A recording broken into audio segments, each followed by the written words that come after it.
Baik, saya mulai.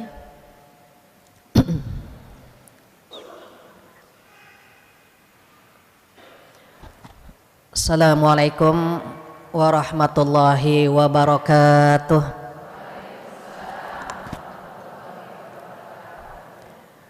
Alhamdulillahilladzi allafa baina qulubina fa asbahna bi ni'matihi ikhwana.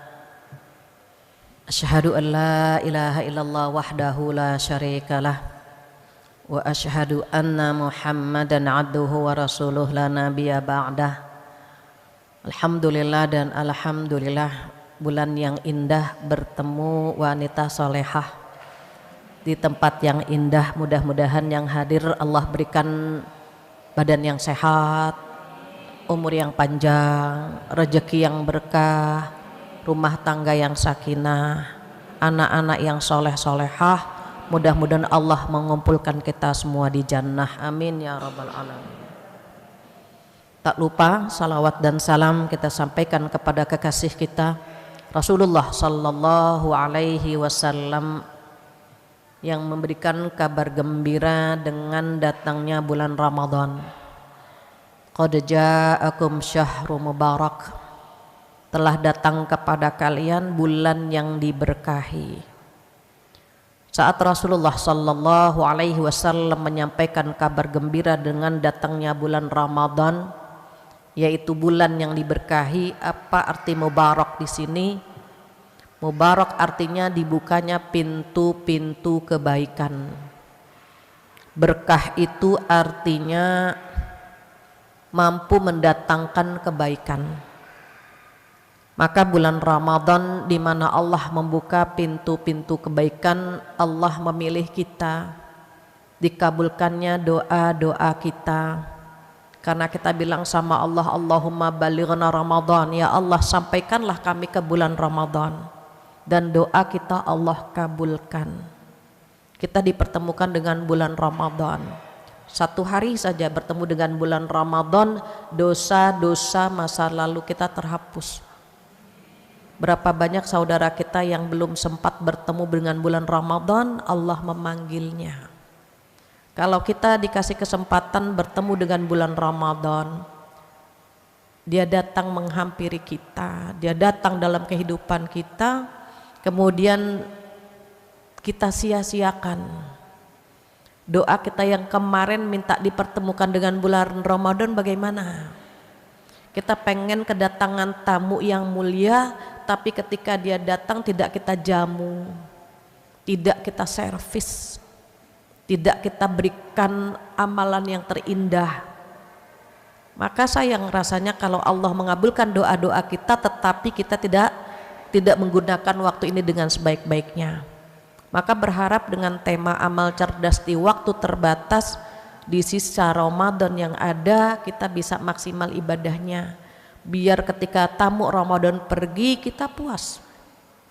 Kita puas menjamunya, kita puas menservisnya, walaupun masih ada penyesalan ternyata dia tidak puas dengan servis yang kita berikan. Namun Ramadan tetap akan meninggalkan kita. Maka berharap sekali sunnah-sunnah Rasulullah sallallahu alaihi wasallam yang dilakukan di bulan Ramadan bisa kita terapkan. Harapannya apa? Harapannya Ramadan bisa berbuah takwa. Sama-sama masuk ke dalam sebuah universitas Ramadan dan kita semua mendapatkan sertifikat takwa dari Allah Subhanahu wa taala. Amin ya rabbal alamin. Jika berbicara tentang Ramadan, tentang puasa, suratnya apa ibu-ibu? Al-Baqarah ayat 183. A'udzubillahi minasyaitonirrajim. Ya ayyuhalladzina amanu kutiba alaikumussyam kama kutiba alal ladzina min qablikum la'allakum tattaqun. Allah memanggil kita dengan panggilan kesayangan. Allah tidak memanggil kita wahai manusia, wahai orang Islam, tapi Allah memanggil kita dengan panggilan wahai orang-orang yang beriman. Orang beriman itu memiliki energi. Orang beriman itu memiliki cinta. Orang beriman itu merasa dipanggil sama Allah, untuk melaksanakan ibadah Ramadan, maka tujuan daripada Ramadan agar Allah bisa memberikan apa? Sifat takwa dalam diri kita. Apa takwa? Takwa secara etimologi artinya takut. Tertanam dalam diri kita rasa takut kepada Allah Subhanahu wa taala. Itu tujuan dari puasa. Terus kalau kita udah punya rasa takut sama Allah, bagaimana? Oh, pasti otomatis kita akan menjalankan semua perintah Allah dan akan meninggalkan larangan Allah. Kenapa? Karena kita takut sama Allah. Maka definisi takwa secara terminologi atau secara istilah, takwa itu menjalankan perintah Allah dan meninggalkan larangannya. Karena kita ingin mendapatkan sertifikat takwa, maka kita mencari cara bagaimana ibadah puasa kita ini berbuah takwa. Kita akan cari caranya. Yang kita cari Allah redha, yang kita cari Allah sayang sama kita, yang kita cari bagaimana agar stempel takwa menempel dalam diri kita. Maka ada beberapa amalan yang bisa mendekatkan kita kepada Allah. Kita redha, Allah redha, kita puas, Allah puas, gitu ya. Itu yang disebut dalam surat Al-Fajr, a'udzubillahi minasyaitonirrajim, ya ayyatuhan nafsul mutmainnah. Mutmainnah apa artinya? Jiwa-jiwa yang tenang. Jadi kita berharap menghadap Allah nanti dengan kondisi jiwa yang tenang. Radiyatan mardiyah, kita redha, Allah juga redha. Maka fadkhuli fi ibadi wadkhuli jannati, masuklah ke dalam golongan hambaku dan masuklah ke dalam surgaku. Tujuan kita ke sana kan? Kita pengen pulang kampung, kampung halaman ayahanda Nabi Adam, di mana pertama ditempatkan di surga, kemudian melakukan satu kesalahan dikeluarkan dari surga. Umat Nabi Muhammad melakukan kesalahan banyak, tapi dijamin oleh Rasulullah Shallallahu Alaihi Wasallam akan masuk ke dalam surga. Maka bulan Ramadan Allah ngasih ampunan, dikasih. Allah baik banget sama kita. Bulan Ramadan itu bulan pencucian jiwa, bulan tazkiyatun nafs. Karena jiwa kita terkontaminasi kurang lebih 11 bulan kemarin, maka dikasih 1 bulan oleh Allah untuk membersihkan noda-noda, membersihkan dosa-dosa itu. Jadi saat kita pengen banget mendapatkan stempel takwa, cari amalan yang kita mampu, cari amalan yang bikin Allah redha, Allah senang. Apa yang pertama? Yang pertama adalah ibadah puasa, tetapi puasanya orang-orang kelas 2. Puasa ada 3 kelas. Ada kelas umum, ada kelas khusus, ada kelas istimewa. Kelas umum jangan, bukan levelnya ibu-ibu di sini.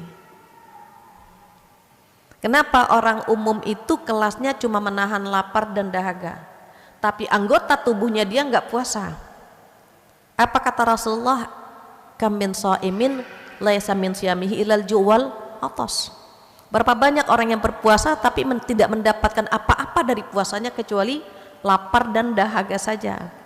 Itu umumnya orang-orang kelas 1. Puasanya orang-orang awam yang menahan lapar dan dahaga saja. That's it. Matanya, lisannya, hatinya tidak puasa. Dia kan wajah solehah semua. Insya Allah udah naik ke kelas 2. Kelas 2 bagaimana? Puasanya orang-orang khusus. Orang khusus puasanya bagaimana? Bukan hanya lapar dan dahaga, tapi lisannya juga puasa, matanya puasa, telinganya, anggota tubuhnya dia akan menjaga dari dosa dan maksiat. Langkahnya dijaga, matanya dijaga, lisannya dijaga. Maka kalau ada yang ngajak kita melakukan dosa, kita saling mengingatkan kita sedang puasa.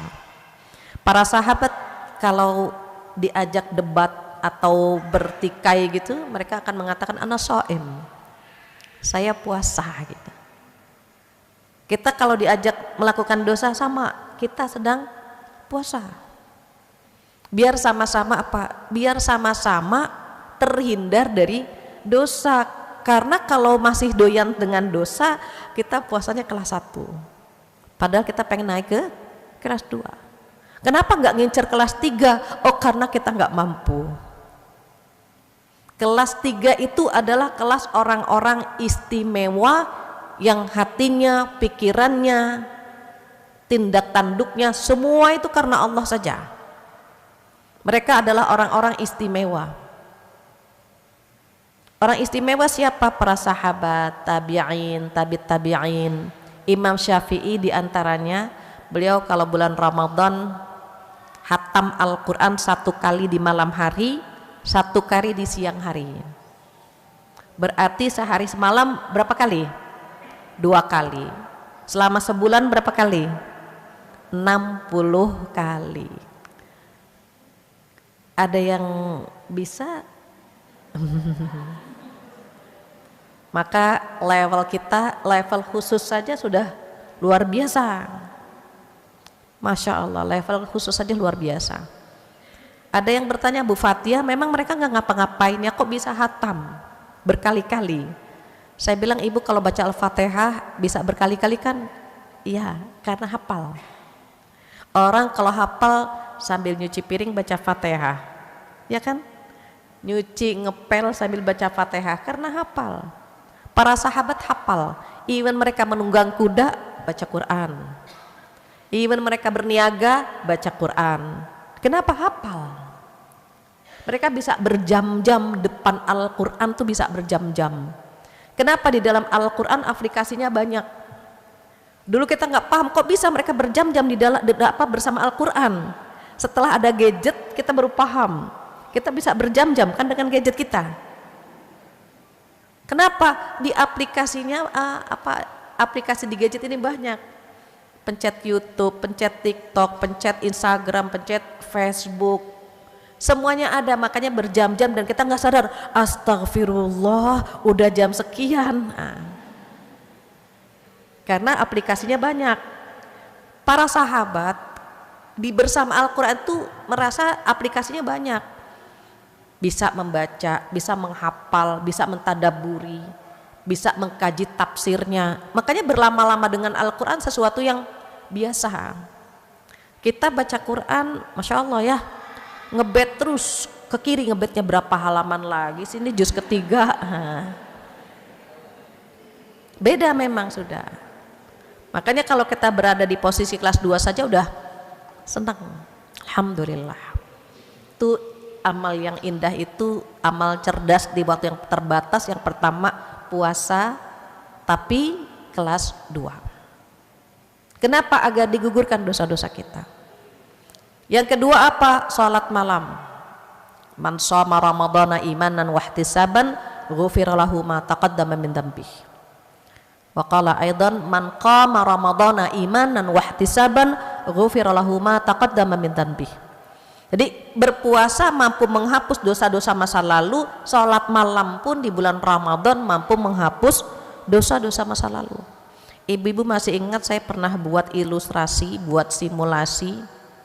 Ini jiwa manusia, ada yang putih bersih, belum sempat dipakai, belum ternoda, terus pemiliknya minta gitu kan. Ini anak-anak yang belum baligh masih bersih, dipanggil Allah Subhanahu wa ta'ala, mereka menjadi penghuni surga. Jiwa yang kedua kita dipinjamkan nyawa sama Allah. Berapa tahun umur kita? Dinodai, dikotori, dikontaminasi, dipaksa bikin dosa, dipinjamkan sama Allah. Tapi Allah memberikan kesempatan kepada kita mencucinya. Orang yang cerdas pasti berusaha, ini momen kita mencuci dosa-dosa kita, pasti cepat-cepat dicuci sebelum pemiliknya minta. Maka orang-orang beriman ketika selesai Ramadan nanti ada perbedaan.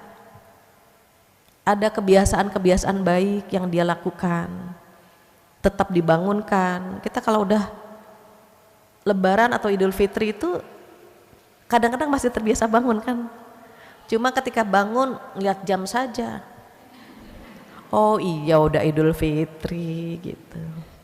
Padahal itu kode sinyal, yuk biasakan gitu. Tapi kita merasa udah selesai. Tilawahnya beda kualitasnya kan gitu. Nah ini jiwa yang kedua, nih jiwa-jiwa kita yang memahami bahwa Ramadan bulan pembersihan jiwa. Dipinjamkan jiwa, pengennya apa? Cepet-cepet dibersihkan sebelum Allah mengambil jiwa kita. Ini model kita. Yang menyedihkan adalah jiwa nomor 3. Dia kotori, dia nodai, dia paksa berbuat dosa dan maksiat. Bangga dengan dosa-dosa itu. Ramadan datang, dia nggak sadar bahwa bulan itu adalah pencucian jiwanya. Dia belum sempat mencucinya, belum sempat melondrinya, dia sempat remas-remas, dia hancurkan jiwanya. Dia nodai, belum sempat dia cuci, Allah mengambilnya. Na'udzubillah. Jadi kalau kita sadar ya Allah ini bulan Ramadan, bulan pencucian jiwa, kita akan nyari. Jadi dipaksakan. Even kita misalnya capek atau kadang-kadang sakit, tapi nggak pengen kehilangan momen tarawih, lemas, ya sudah sholat tarawihnya duduk. Kalau sholat sunnah duduk boleh, tapi pahalanya setengah. Hadisnya sampai di situ saja, jangan ditambahin. Kalau berbaring 1/4, nggak ada. Hadisnya kalau duduk pahalanya setengah. Untuk ibadah sholat sunnah boleh duduk, tapi untuk sholat 5 waktu berdiri jika mampu. Kalau nggak mampu baru. Tapi kalau sholat sunnah boleh. Jadi kalau ada ibu-ibu teman-teman yang sholat tarawihnya duduk karena memang lelah, mungkin seharian dia bekerja atau fisiknya sedang tidak memadai, dia duduk, nggak apa-apa. Nanti Allah yang ngasih. Kita nggak usah ngasih tahu, Bu, ibu udah tahu ya kalau duduk setengah ya, nggak usah. Biarkan itu Allah saja yang ngasih semuanya, Allah. Intinya apa? Dia masih pengen sholat tarawih, dia masih pengen sholat malam karena mampu menghapus dosa-dosa masa lalu. Maka kalau tahu, aduh nggak berani ninggalin tarawih, even kurang sehat, even lelah, dia akan cari bagaimana caranya agar tetap sholat tarawih. Plus witir. Witir boleh setelah tarawih, boleh nanti setelah tahajud, bebas ibu. Intinya sholat witir 1 kali dalam 1 malam. Ini mampu menggugurkan dosa-dosa masa lalu. Itu sholat malam yang kedua. Yang ketiga apa? Tilawah. Tilawah bukan tidur di lantai bawah. Tilawah sama-sama baca Quran. Ibu membaca Al-Quran itu mengeluarkan potensi negatif itu. Biasanya dia nggak bisa ketemu sama gadget. Kalau lagi baca Quran, gadgetnya agak jauh sedikit. Karena kalau berdekatan dengan Al-Quran ada notifikasi, sebentar coba jangan-jangan ada pesan penting gitu. Al-Quran kalah. Jadi dijauhkan dulu. Dicas kek, disimpan kek, ini jangan dipadu. Seringnya Al-Quran kalah dengan gadget. Cari cara bagaimana biar bisa baca Quran. Sehari mau berapa jam? Misalnya mau odol, 1 day 1 lembar, atau odoj, 1 day 1 juz. Gimana caranya biar dapat 1 juz? Habis subuh 2 lembar, habis zuhur 2 lembar, asar 2 lembar, maghrib 2 lembar, isya 2 lembar, dapat 10 lembar. Dan 10 lembar itu sama dengan 1 juz. Dan orang Indonesia dikasih sama Allah apa? Fluent, punya lisan dia, fasih. Beda kalau dengar orang Indonesia yang baca dengan orang lain yang baca, itu udah Allah kasih. Sayangnya kita tidak menikmati kelebihan yang Allah berikan. Padahal itu seluruh dunia tahu, orang Indonesia Allah kasih kelebihan di situ. Punya lisan tuh fluent, mengeluarkan huruf makhraj itu enak gitu. Beda Bu, dengan bangsa lain tuh beda. Pergi haji, umroh, perhatikan Terkadang orang Arab mendengarkan kita baca Quran. Indonesia, ya Indonesia Masya Allah. Sayangnya kita tidak mensyukuri nikmat yang Allah berikan itu. Makanya kalau baca Quran merasa cukup terus gitu ya. Apa kata Utsman bin Affan berkata, jika seseorang cepat puas, cepat capek, cepat merasa cukup dengan membaca Al-Quran, berarti kondisi hatinya tidak baik-baik saja. Merasa ketampar ya Bu. Kalau kita nggak betah baca Quran berlama-lama gitu, berarti hati kita sedang tidak sehat. Bahkan kita khawatir kalau kita malas baca Quran, Al-Qurannya yang tidak mau kita sentuh. Al-Qurannya nggak mau, makanya nggak ada tenaga, nggak ada energi mau pegang Quran. Ada unsur dipaksakan Al-Quran itu. Baca. Apa kata Rasulullah? Iqra'ul Quran fa innahu ya'ti yaumal qiyamah syafi'an li ashabi. Baca Al-Quran.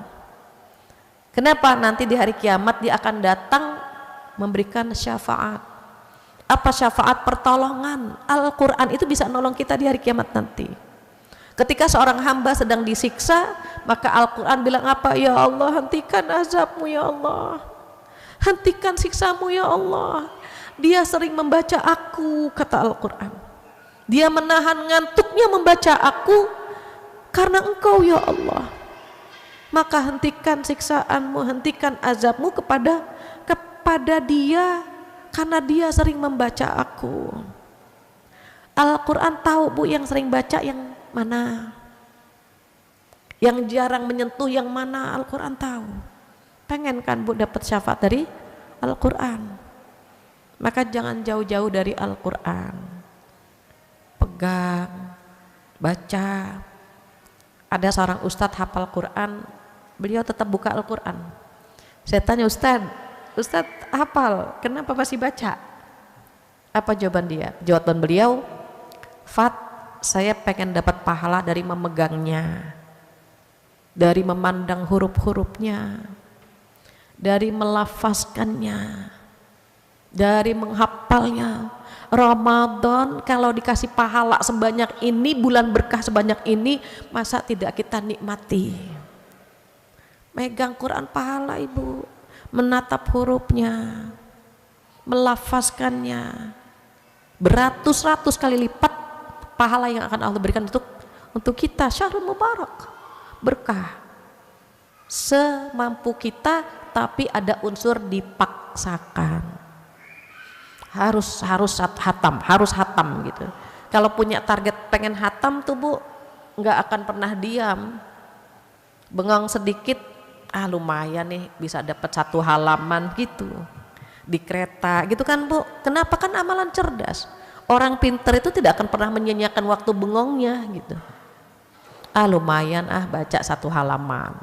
Apalagi sekarang kan di gadget ada Al-Quran kan, bisa dibuka. Atau ada Quran yang perjus kan Bu, yang perjus, yang kecil, yang bisa dibawa tas. Carilah cara bagaimana biar bisa baca begitu. Itu yang keberapa Bu? Ketiga,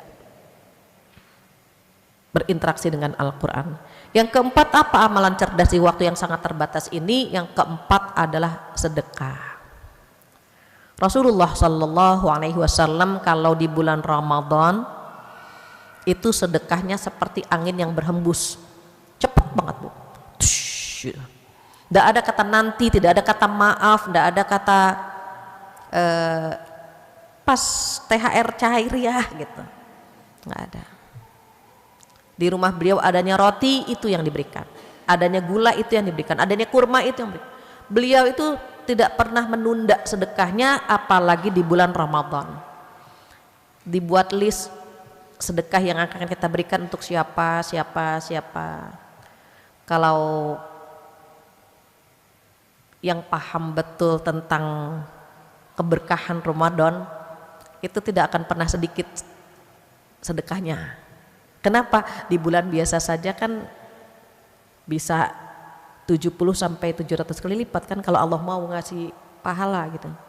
Dan Rasulullah bilang apa? Tidak akan pernah miskin orang yang bersedekah. Maka ada ucapan Allah, a'udzubillahi minasyaitonirrajim, falaqtahamal aqabah.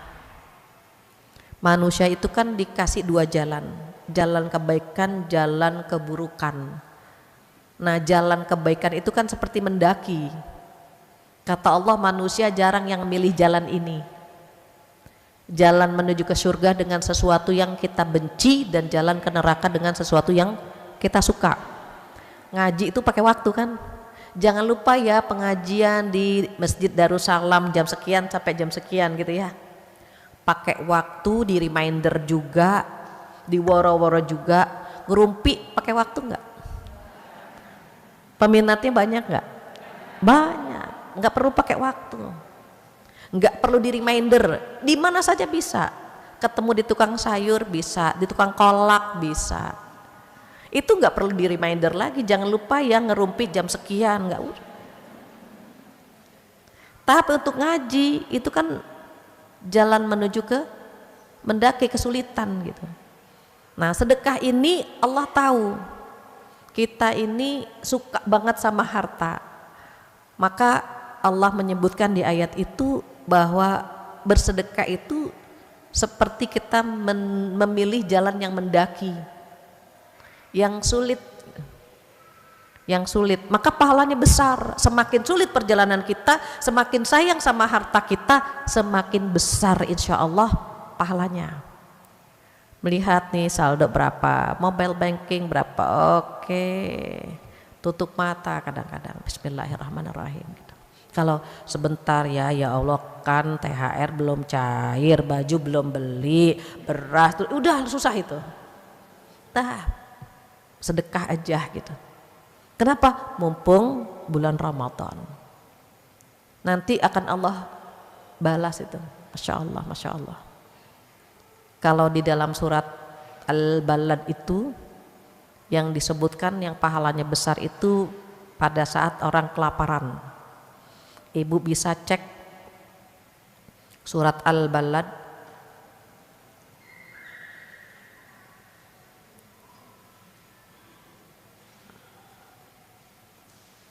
boleh Neng dibantu tolong bacakan artinya.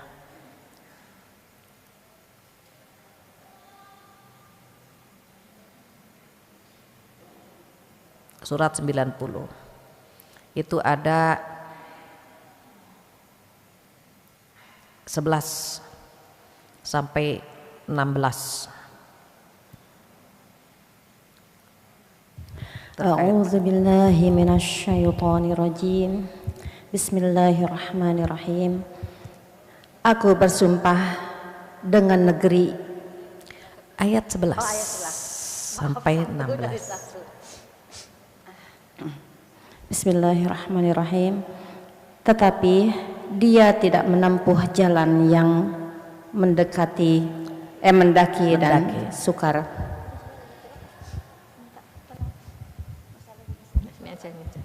Bismillahirrahmanirrahim. Tetapi dia tidak menempuh jalan yang mendaki dan sukar. Dan tahukah kamu apakah jalan yang mendaki dan sukar itu?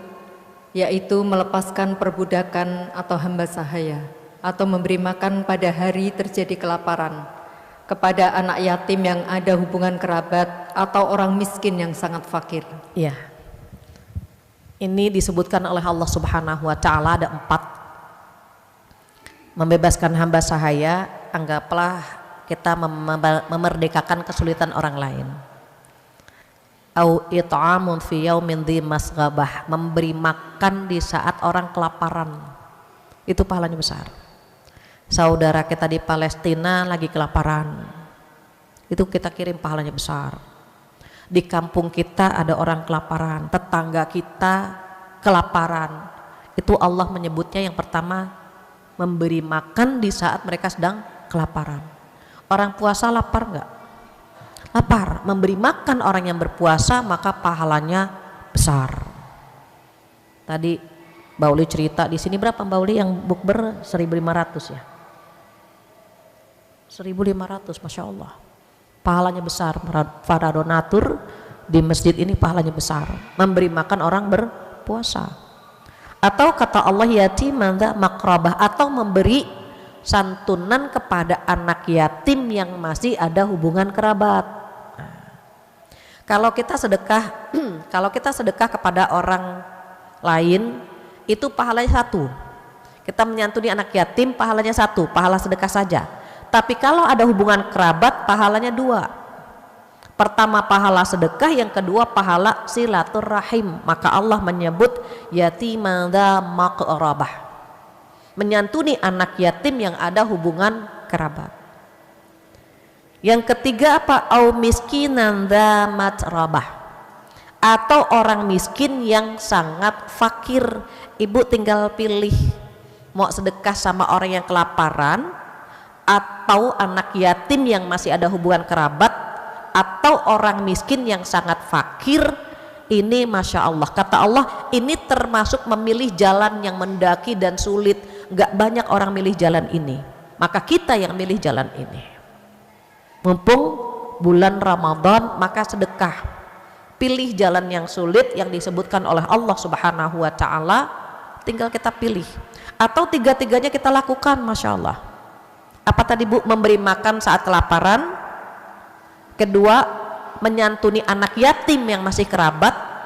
Yang ketiga, memberi bantuan kepada orang miskin yang sangat fakir. Berarti bersedekah di bulan Ramadan pahalanya besar. Itu yang keempat. Yang kelima apa? Rasulullah Shallallahu Alaihi Wasallam paling pandai menservis keluarga di bulan Ramadan. Ibu, kita ikuti Rasulullah Shallallahu Alaihi Wasallam. Maka kelima, menservis keluarga dengan baik di bulan Ramadan. Kalau kita menyiapkan piringnya, masakannya, minumannya, itu lisan kita basah. Baca apa? Doa, zikir. Apa yang biasa ibu baca? Asyhadu an la ilaha illallah, astaghfirullah, as'alukal jannata wa a'udzu bika minan nar. Allahumma innaka afuwun karim, tuhibbul afwa fa'fu anni ya karim. Kalau baca sama anak-anak, sama keluarga, anninya diganti anna, fa'fu anna ya karim. Ulang-ulang coba. Menjelang berbuka, perbanyak doa, meminta redhonya Allah, meminta surganya Allah, berlindung dari api neraka. Nanti ibu lihat di dalam Al-Quran di surat Al-Furqan, Allah sayang banget sama hambanya yang minta perlindungan dari api neraka. Allah sayang banget. Di dalam zikir tadi, doa tadi, itu ada apa? Allahumma inna nas'aluka ridhaka wal jannah wa na'udzubika min sakhatika wan nar. Itu servis. Masakannya, lauknya, sahurnya, dan Rasulullah paling pandai menservis keluarga di bulan Ramadan. Maka kita ngikuti Rasulullah. Nak mau buka pakai apa, nak mau kolak atau mau gitu, niatnya apa? Sedekah sama mereka semua. Bulan berkah, berkahi pula rezeki anak-anak kita. Kalau ada ibu-ibu yang masih punya anak balita, batita, latihan puasa, buka zuhur sekian, asar sekian, maghrib sekian, silahkan. Niatnya apa? Ngasih pahala sama mereka, agar mereka terbiasa berbahagia di bulan Ramadan. Mohon maaf juga ibu-ibu, bulan Ramadan jangan malas menservis suami. Jangan mikirin keramasnya, nggak usah mikirin keramas. Nah, ibadah aja dulu gitu ya. Ini ada seorang bapak, saya lupa tahun lalu atau tahun sebelumnya, lapor ke saya, Bu Fatihah, memang bulan Ramadan nggak boleh melakukan hubungan intim ya sama istri. Siapa bilang, Pak? Istri saya. Katanya istri saya dapetnya dari Bu Fatihah. Oh, nggak ada itu, saya bilang. Jadi saya klarifikasi di sini, saya tidak pernah menyampaikan bahwa bulan Ramadan tidak boleh melakukan hubungan intim di malam hari. Yang dilarang di siang hari. Malam boleh ibu. Jadi bapak ini kata Bu Fatihah nggak boleh. Oh boleh Pak kalau malam. yang tidak boleh di siang hari. Servis Bu, Rasulullah paling pandai menservis keluarga di bulan Ramadan. Namun siang hari hindari fitnah ya Bu, hindari fitnah. Jangan menggoda di siang hari, godanya malam-malam saja silahkan. Itu terkait yang kelima. Keenam apa? Keenam berburu Lailatul Qadar. Kita tunggu malam-malam ganjil kapan? Lailatul Qadar itu kemungkinan 21 atau 23 atau 25 atau 27 atau 29. Seorang sahabat bertanya, ya Rasulullah sallallahu alaihi wasallam, apakah Lailatul Qadar hanya ada pada zamanmu atau akan tetap ada sampai hari kiamat? Beliau menjawab, akan tetap ada sampai hari kiamat. Waktunya kapan ya Rasulullah? Beliau membuat dua jawaban, 10 hari pertama atau 10 hari terakhir, begitu. Kemudian ditanya lagi, di antara dua waktu ini mana yang paling dekat? Maka beliau menjawab, di 10 hari terakhir. Di 10 hari terakhir itu kira-kira mana yang paling dekat? Beliau menjawab, di malam-malam ganjil dan jangan bertanya lagi. Jadi ibu nggak boleh bertanya lagi. Sudah dapat cluenya, di malam-malam ganjil dan jangan bertanya lagi. Jadi tanggal 21 atau 23 atau 25 atau 27 atau 29. Tapi maksimalkan 10 hari terakhir ibadah. Ayatnya apa Bu? A'udzubillahi minasyaitonirrajim. Inna anzalnahu fi lailatul qadr. Sesungguhnya kami turunkan Al-Qur'an pada malam Lailatul Qadar. Saya ingin menghilangkan kebingungan ibu ya. Jadi ada yang bertanya, Bu Fatihah, kalau dari ayat itu Al-Qur'an turun pada malam Lailatul Qadar gitu kan? Malam Lailatul Qadar itu kan di 10 hari terakhir. Kenapa malam nuzulul Qur'annya tanggal 17 Ramadan? Pernah ada gak di benak ibu begitu? Katanya Al-Quran turun pada malam Lailatul Qadar, tapi kenapa malam nuzulul Quran diperingati tanggal 17? Jawabannya gini, saat Allah berfirman Inna anzalnahu fi lailatul qadr, sesungguhnya Al-Quran diturunkan pada malam Lailatul Qadar, yaitu malam yang dari Al-Quran yang dari Lauhul Mahfuz ke Baitul Izzah itu turunnya pada malam Lailatul Qadar. Jadi Al-Quran itu turun 2 kali ibu. Pertama dari Lauhul Mahfuz, dari langit ke-7 terus turun tuh Bu, ke langit ke-1. Ada tempat namanya Baitul Izzah. Al-Quran di situ diturunkan dari langit, dari Lauhul Mahfuz ke Baitul Izzah. Itu malam Lailatul Qadar. Sementara pada saat Rasulullah Shallallahu Alaihi Wasallam berumur 40 tahun, beliau berkhalwah ke Gua Hira, gitu kan Bu? Malam tanggal 17 Ramadan bertemu dengan malaikat Jibril dalam bentuk aslinya. Itu peristiwa itu terjadi pada tanggal atau malam 17 Ramadan, yaitu Al-Quran turun dari Baitul Izzah ke Rasulullah Sallallahu Alaihi Wasallam. Ayat yang pertama surat Al-Alaq ayat 1 sampai ayat 5 turunnya pada malam 17 Ramadan. Maka diperingatilah malam 17 Ramadan sebagai malam nuzulul Quran. Jadi malaikat Jibril Bu, kalau sudah turun ke bumi, urusan di bumi itu kredit sekali itu berarti. Tinggal menghitung hari nih Bu, malaikat Jibril akan turun ke bumi. Kapan? Pada malam Lailatul Qadar. Maka malam Lailatul Qadar itu ada yang mendefinisikan sebagai malam 1000 bulan atau malam kemuliaan, ada juga yang menafsirkan malam Lailatul Qadar adalah malam perubahan takdir. Qadar itu ditentukan Jadi malam Lailatul Qadar malam perubahan takdir. Kenapa? Karena pada malam itu ribuan malaikat naik turun ibu, naik ke langit lapor, ya Allah hambamu yang ini minta A B C D, kata Allah kabulkan. Turun lagi malaikat, naik lagi bu, yang B minta ini, yang C minta ini, kata Allah kabulkan, kabulkan, kabulkan, sehingga boleh jadi doa-doa kita yang kita panjatkan pada malam itu dikabulkan dan mampu merubah takdir kita. Rugi kan bu kalau Lailatul Qadar nggak bangun? Bangun. Apalagi kalau ibu-ibu punya grup. Di sini ada grup ya, insya Allah di Darussalam ada grup, diingatkan. Insya Allah malam ke-21, malam ke-23. Terus kalau yang puasanya beda bagaimana? Malam ganjilnya kita.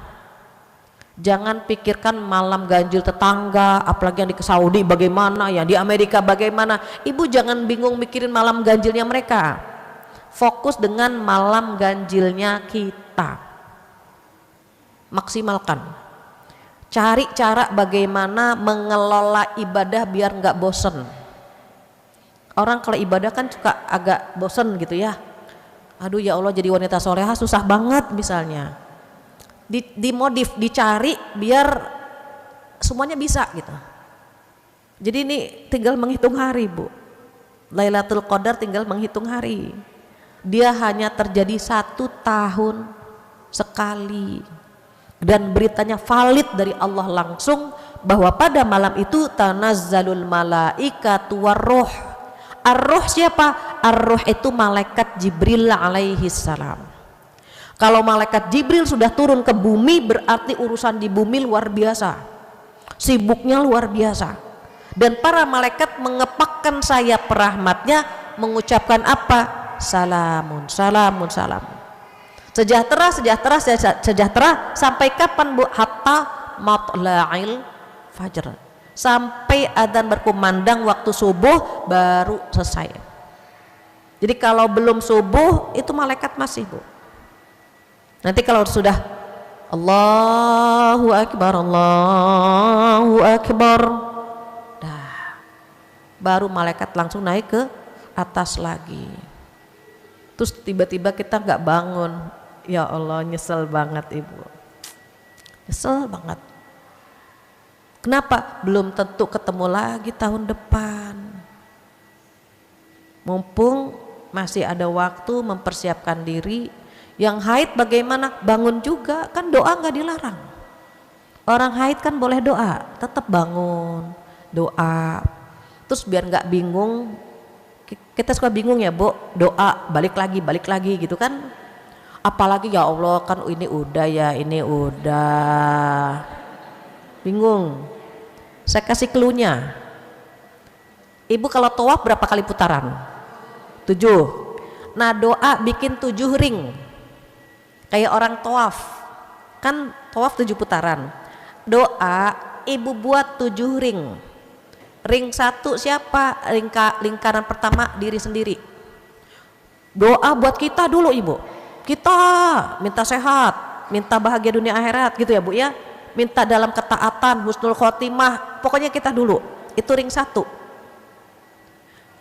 Nanti baru ring 2 ke pasangan. Doakan pasangan. Jadi nggak bolak-balik, maju mundur, doanya itu lagi, balik lagi gitu kan. Fokus di ring pertama diri sendiri. Doakan kita sendiri, kita dulu.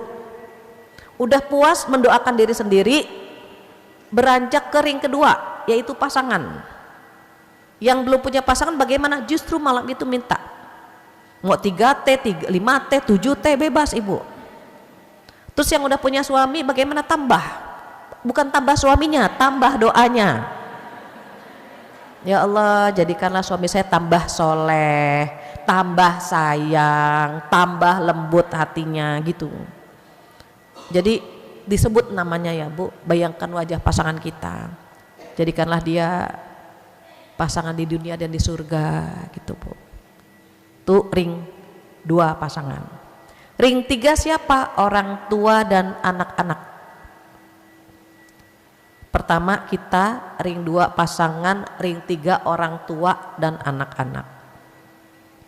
Anak satu persatu tuh Bu disebutkan. Kalau ibu kan anaknya sedikit, kalau anaknya 10 ya tuh Bu tuh. Panjang dong Bu, nggak apa-apa, mumpung kita lagi ngadu sama Allah. Paling tahu kekurangan anak kita kan kita. Sebut namanya semuanya itu. Orang tua kita doakan, bahagiakan hidupnya, panjangkan umurnya, sehatkan badannya. Itu ring 3. Ring 4 siapa? Ring 4 itu keluarga, adik, kakak, ipar kan keluarga termasuknya Bu.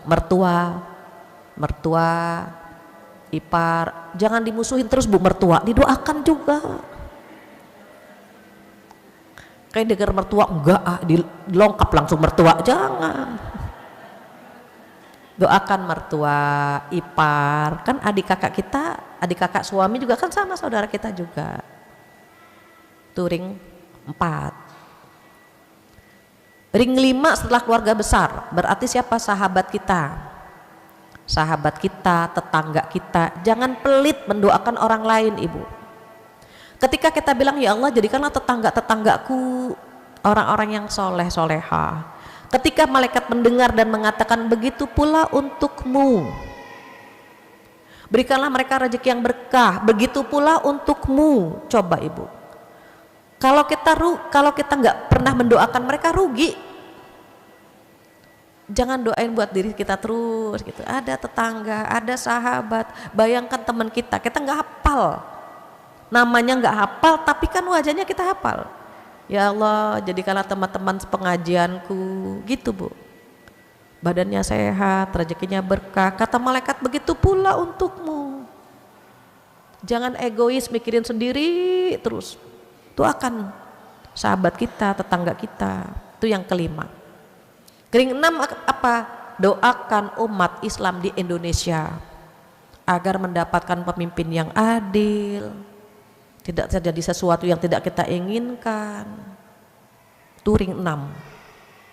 Baru terakhir ring 7, minta agar umat Islam di seluruh dunia Allah bantu. Sebutkan negara Palestina misalnya. Kasihannya Bu, gak tega kita melihat saudara kita di Palestina ini Masya Allah. Kirimin Fatihah buat para syuhada, doakan mereka.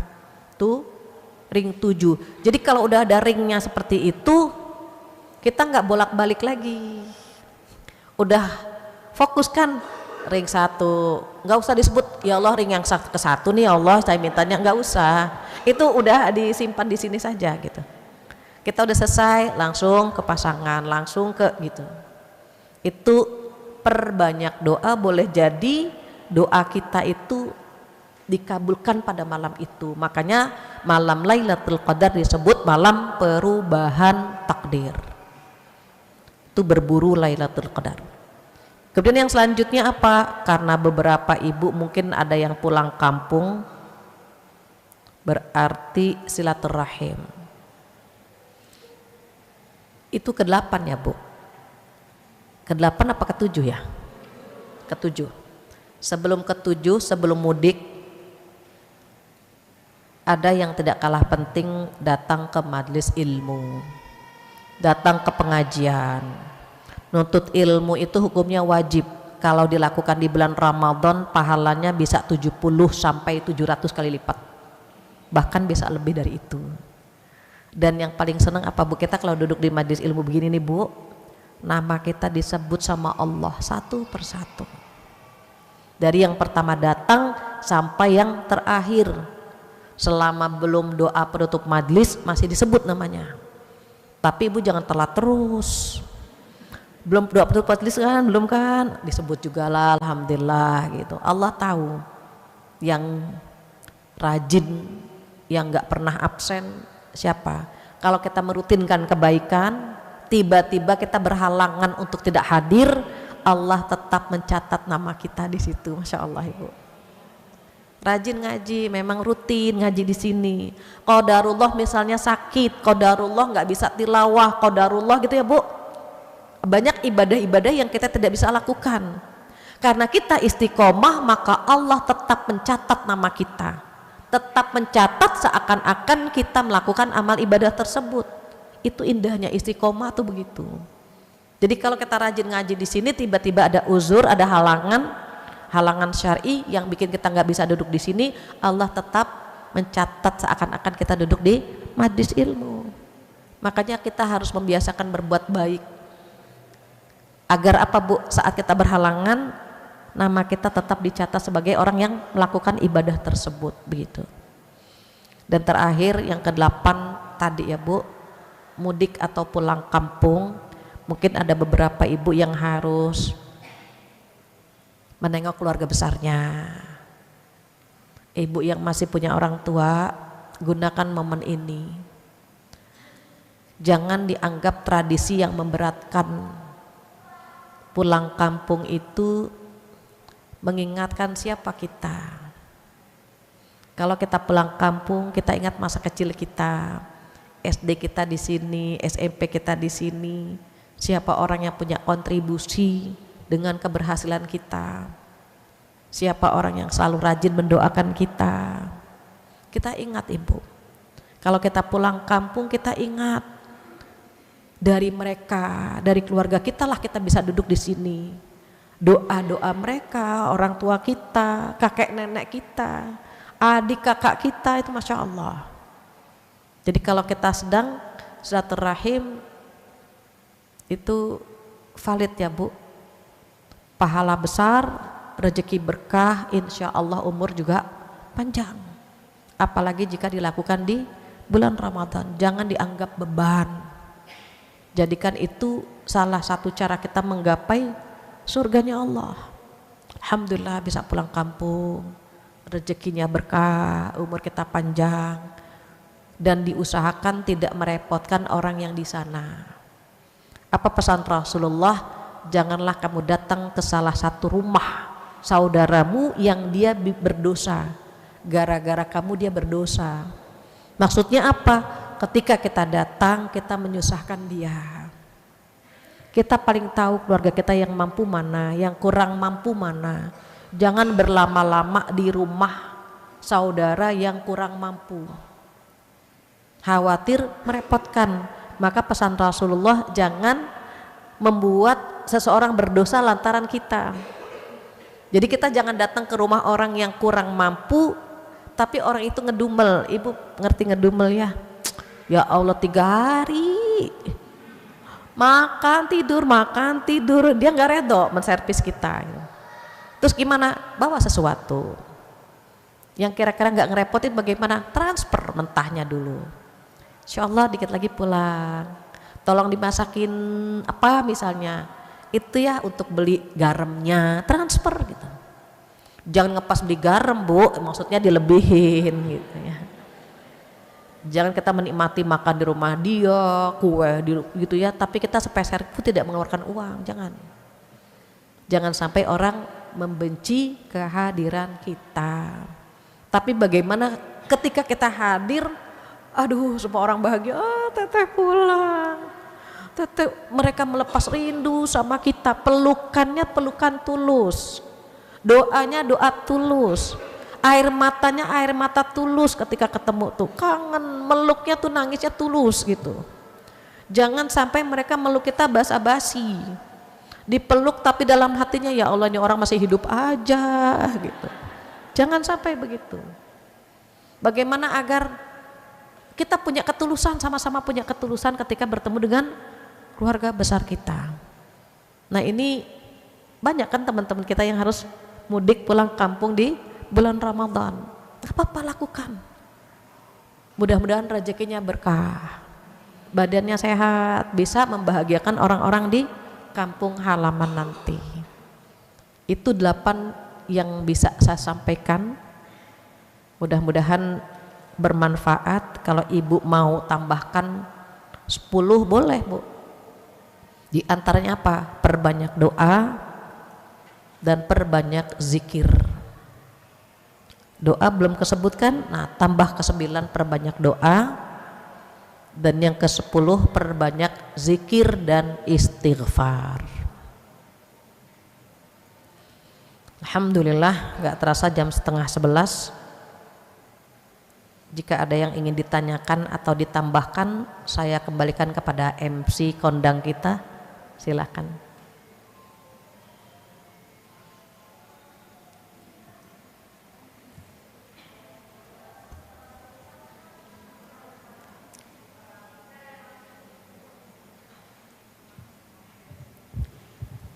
Bismillah. Apun Ustazah, tentang syuruk boleh ya Ustazah? Dalam rangka memperbanyak sholat di bulan Ramadan, saya tuh ke masjid terus sampai nunggu syuruk. Pas di masjid kami itu kan ada tulisan syuruk itu 53 menit. Nah, saya kan langsung pas tank itu saya sholat. Nah, terus setelah selesai sholat, ada ibu-ibu yang ngasih tahu, Bu, itu justru waktu yang tidak boleh kita sholat katanya. Dan kita tuh sholat syuruknya harus lewat 15 menit. Begitu apa? Gimana Ustazah? Aku baru tadi pagi. Biasanya aku begitu lihat waktu syuruk itu, aku langsung tank sholat. Jazakillah khair Ustazah. Wah, iya, amin. Iya. Syuruk itu memang tidak lama. Jadi kalau sekarang zamannya udah ada timer ya, ada timingnya. Kalau tertulisnya jam sekian, insya Allah itu memang waktu syuruknya. Ya sholat syuruk 2 rakaat, nggak apa-apa insya Allah. Kenapa yang paling tahu bagaimana sholat kita diterima atau tidak, insya Allah kita sesuai, jika sesuai ya. Tapi kalau misalnya kita ragu, jangan. Sholatlah di mana disebutkan waktunya di situ. Insya Allah nggak apa-apa. Orang sholat syuruk itu pahalanya itu seperti umroh ya Bu. Jadi kalau bisa berdiam di masjid, nunggu baca Quran, terus waktu syuruk sholat gitu. Kenapa? Boleh. Nggak ada larangan. Kata Rasulullah apa? Kata Rasulullah, perempuan paling bagus sholat di rumah. Tapi Rasulullah menyampaikan pula kepada para sahabat, jangan melarang jika istrimu atau anak perempuanmu mau ke masjid. Jadi ibu tinggal pilih aja, mau dapat afdoliyahnya sholat di rumah, kalau mau dapat pahala berjamaahnya di masjid begitu. Karena Rasulullah mengatakan jangan melarang gitu ya, istrimu atau anak perempuanmu untuk ke masjid, demikian. Allahu a'lam. Baik, Assalamualaikum Ustazah. Waalaikumsalam. Apakah sama pahala yang kita dapat sholat tarawih di rumah dan di masjid untuk perempuan? Saya pernah dengar dari Ustadz bahwa perempuan lebih baik sholat tarawih di rumah. Tadi sudah saya jawab ya. Ini saya belum baca pertanyaannya, ternyata udah dapat jawabannya. Jadi ibu-ibu solehah pilih, kalau mau dapat afdoliyahnya, saya ulang ya, maka sholatnya di rumah. Kalau mau dapat pahala berjamaahnya, bisa di masjid, bisa di rumah. Misalnya ada khodimah, ada mbak-mbak sholat bareng yuk gitu. Itu bisa sholat bareng di rumah berjamaah. Tapi kalau nggak semangat gitu ya, kalau ke masjid kita semangat gitu, nggak apa-apa juga gitu. Jadi ada pahala, ada afdoliyah. Sama ibu tahu cadar enggak? Yang seperti ayat-ayat cinta gitu, cadar. Nah, itu kalau istri Rasulullah wajib. Kalau istri Rasulullah wajib Bu. Kalau umat Nabi Muhammad itu afdoliyahnya gitu. Terus kalau nggak pakai cadar ya sudah menggugurkan kewajiban, karena kewajibannya menutup seluruh tubuhnya kecuali wajah dengan telapak tangan. Jadi kalau misalnya wajahnya terlihat, dia nggak berdosa. Tapi yang pakai cadar itu dia ngambil afdoliyah gitu ya Bu. sama lah sholat di rumah, afdoliyahnya dapat gitu maksudnya. Kalau misalnya dia sholat ke masjid dengan dandanan yang menimbulkan fitnah, baiknya di rumah. Apalagi kalau dia datang dari penampilannya, aromanya dan seterusnya, itu agak repot kan gitu. Aduh, ini yang sholat gak khusyuk semua kan gara-gara dia lewat gitu. Ya baiknya dia sholat di rumah begitu. Assalamualaikum Ustazah, bagaimana posisi wanita dengan beriktikaf, ingin beriktikaf 10 hari terakhir di masjid, apakah lebih baik di rumah atau di masjid? Kalau di rumah pahalanya apakah sama dengan orang beriktikaf di masjid? Orang yang iktikaf di rumah dengan di masjid pahalanya berbeda. Tapi cuma saya ingatkan sedikit, untuk perempuan iktikaf kan hukumnya sunnah. Merawat anak, menservis suami hukumnya wajib. Ada skala prioritas ya Bu. Jangan sampai anak nggak mandi 3 hari ingusan. Nah mama kemana? Iktikaf. Mamanya iktikaf, anaknya nggak mandi, kelaparan pada gitu kan. Suami buka tutup saji, nggak ada apa-apaan gitu. Jadi untuk perempuan kalau mau iktikaf itu izin sama walinya, suami atau orang tua. Yang kedua, tidak meninggalkan kewajiban dia gitu. Kalau misalnya dia, suaminya dan anak-anak iktikaf semuanya, masya Allah gitu, boleh saja gitu ya. Lebih besar mana pahala? Tulisannya masya Allah. Di bulan Ramadan tilawah terus apa ikut kajian ilmu? Tergantung. Kalau ilmu kita sudah tahu ilmunya gitu ya Bu, maka kita tilawah. Tapi kalau kita merasa ini ilmu ini saya baru tahu gitu atau belum tahu, terus kita datang ya nuntut ilmu gitu. Jadi menuntut ilmu kan membuka jendela, mendapatkan pencerahan. Jadi kalau misalnya sambil nunggu ustadz ngaji, dapat dua-duanya kan gitu. Ini kan kita nunggu ustadz atau ustazah ngerumpi, nah itu kan yang jangan.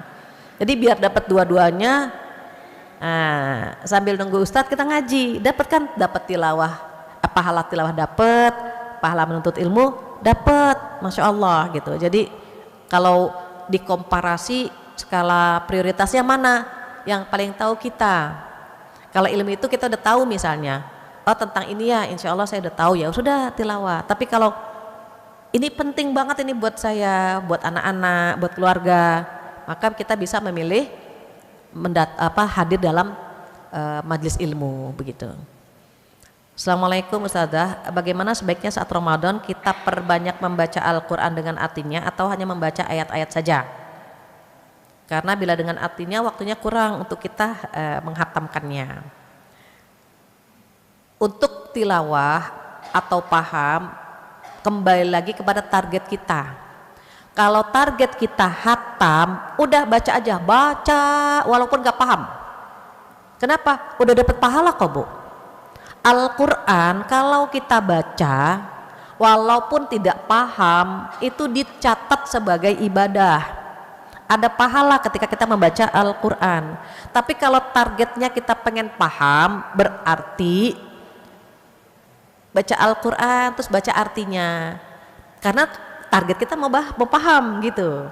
Atau target kita mau ngapal, aduh saya pengen bulan Ramadan ini hafal juz 30, karena saya nggak hafal 30 juz maka targetnya mau hafal juz 30, berarti dia ngapal saja gitu. Dan tiap kita kan punya target yang berbeda, ada yang targetnya hatam, ada yang targetnya paham, ada yang targetnya hafal gitu ya. Maka kejar saja target kita. Selama berinteraksi dengan Al-Quran Allah muliakan. Bulan Ramadan mulia karena bulan turunnya Al-Quran. Lailatul Qadar mulia karena malam turunnya Al-Quran. Rasulullah mulia karena berakhlak Al-Quran. Malaikat Jibril mulia karena membawa Al-Quran. Umat Nabi Muhammad mulia jika dekat dengan Al-Quran. Khairukum man ta'allama Al-Quran wa 'allamah. Sebaik-baik kalian adalah yang belajar membaca Al-Quran dan atau mengajarkannya. Jadi disebut dua-duanya. Intinya apa? Dekat sama Quran gitu. Intinya itu. Jadi pilihannya kembali kepada kita, targetnya mau apa. Yang penting tetap berinteraksi dengan Al-Quran. Saat haid bolehkah kita tetap membaca Al-Quran karena mengajar target khatam? Gini, kalau dari mayoritas ulama sedang haid itu, ini 7 diusahakan tidak dilakukan, tapi 4 disepakati, 3 tarik ulur. Ada perbedaan pendapat di situ maksudnya. 4 yang disepakati apa? Yang pertama sholat, yang kedua puasa, yang ketiga tawaf, yang keempat melakukan hubungan intim. Disepakati. Yang 3 ini tarik ulur, berbeda pendapat di sini. Apa saja membaca Al-Quran, menyentuh Al-Quran, berdiam di masjid.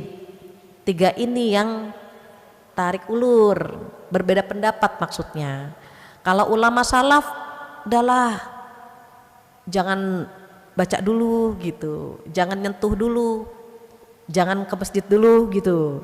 Nah, ulama kontemporer membolehkan menyentuh jika dia ada terjemahannya, bukan mushaf.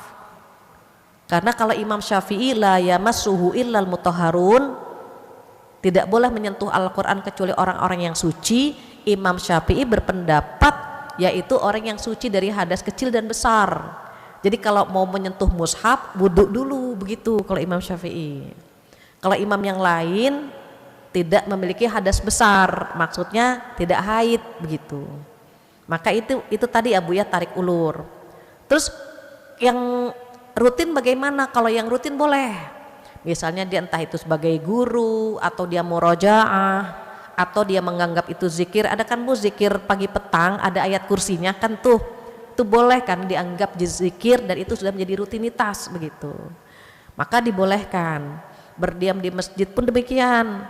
Kalau aman dan seterusnya, intinya ada tarik ulur di 3 hukum yang tadi. Kalau targetnya mau hatam, tergantung dia udah rutin belum. Kalau dia memang udah rutin setiap habis subuh dia murojaah gitu, ya nggak apa-apa buat yang rutin. Tapi yang tidak rutin, enggak gitu. Bisa dipahami insya Allah. Yang selanjutnya,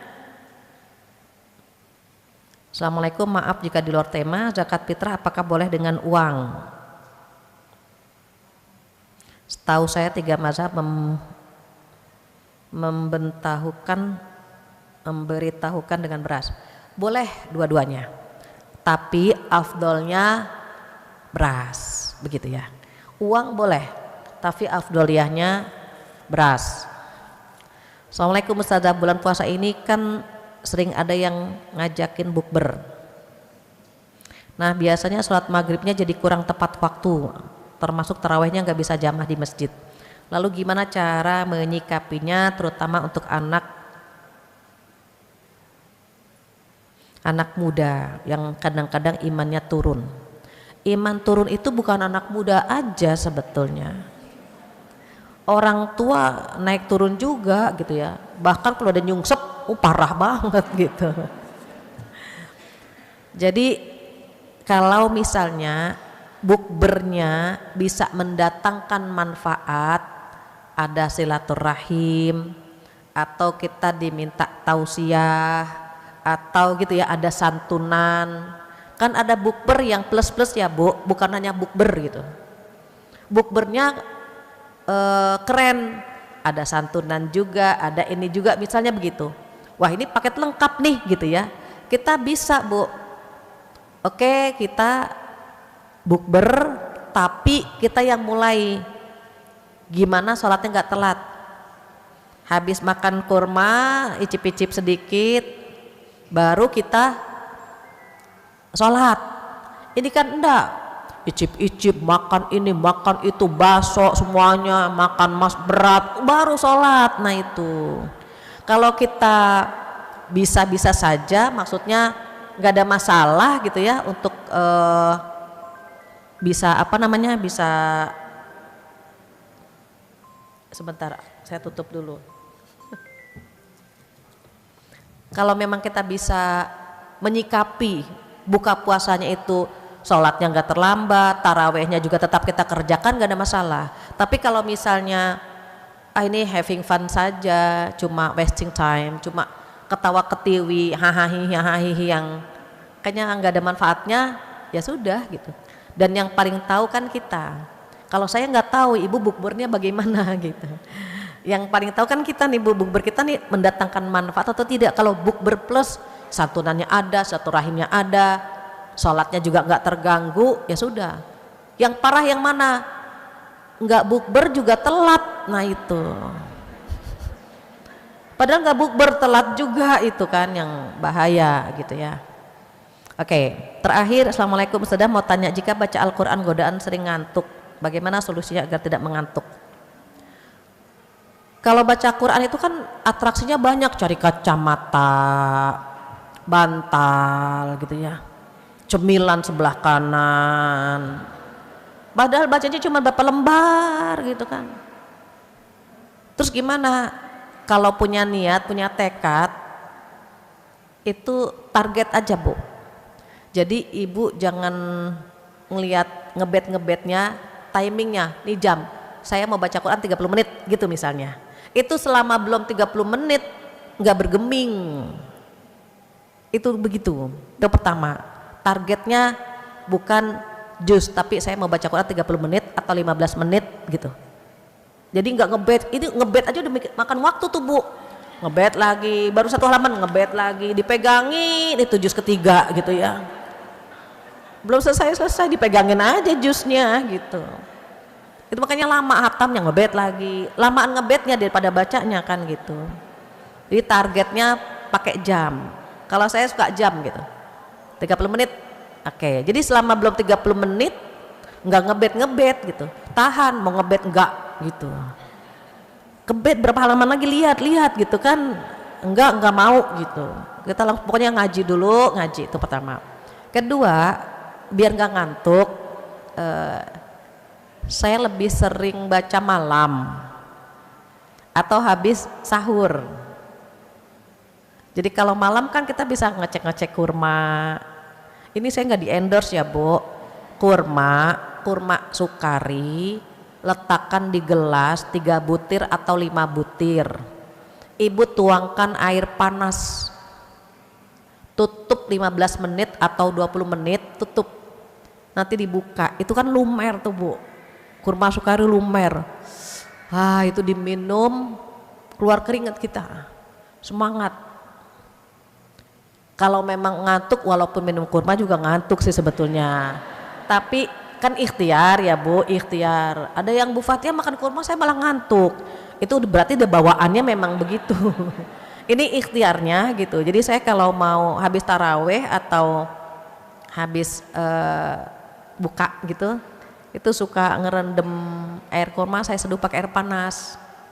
Nanti 20 menit tuh kan meleleh tuh kurmanya.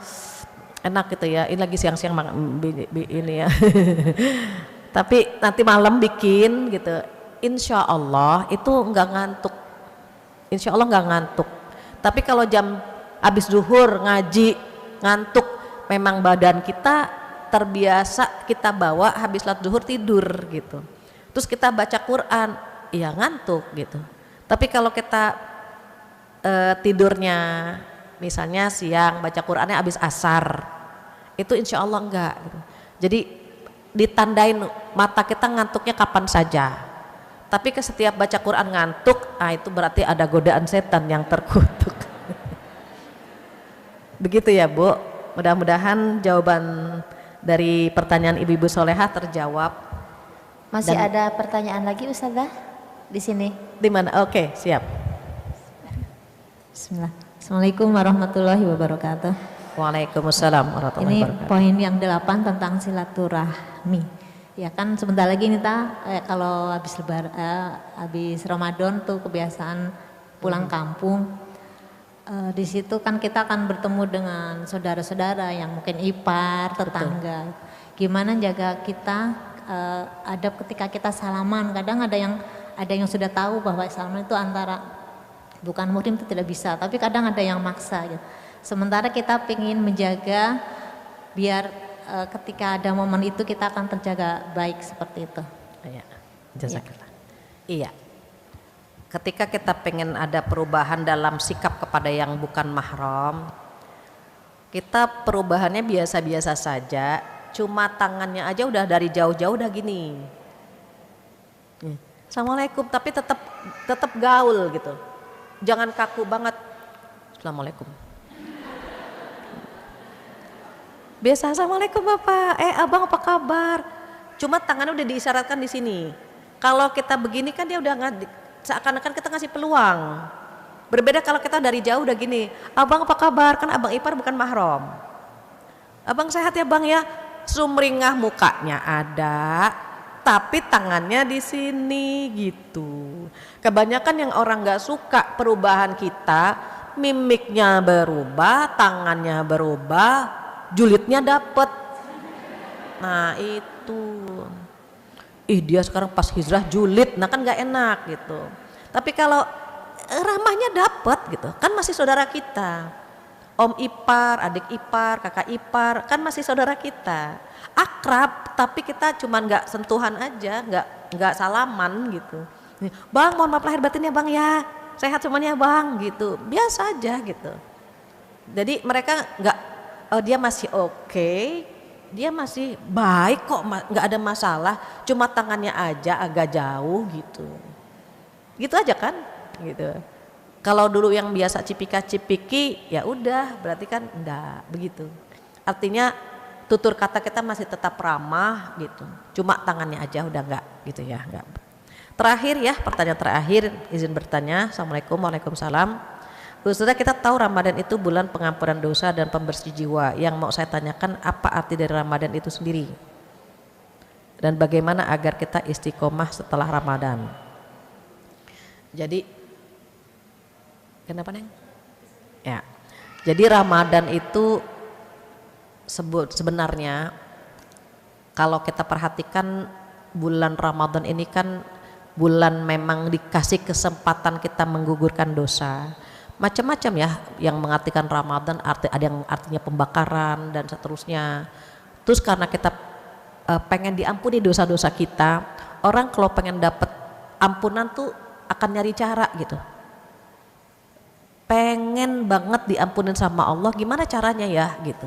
Pengen banget puasanya berbuah takwa, pengen tadi diantaranya itu yang sudah 10 saya sampaikan. Tapi ada unsur dipaksakannya sedikit, ada unsur dipaksakan, jangan yang mampunya segini, padahal kalau dipaksakan masih bisa lagi gitu. Kita kan Allah juga maha tahu, la yukallifullahu nafsan illa wus'aha, keluarin dalil, padahal kitanya males gitu.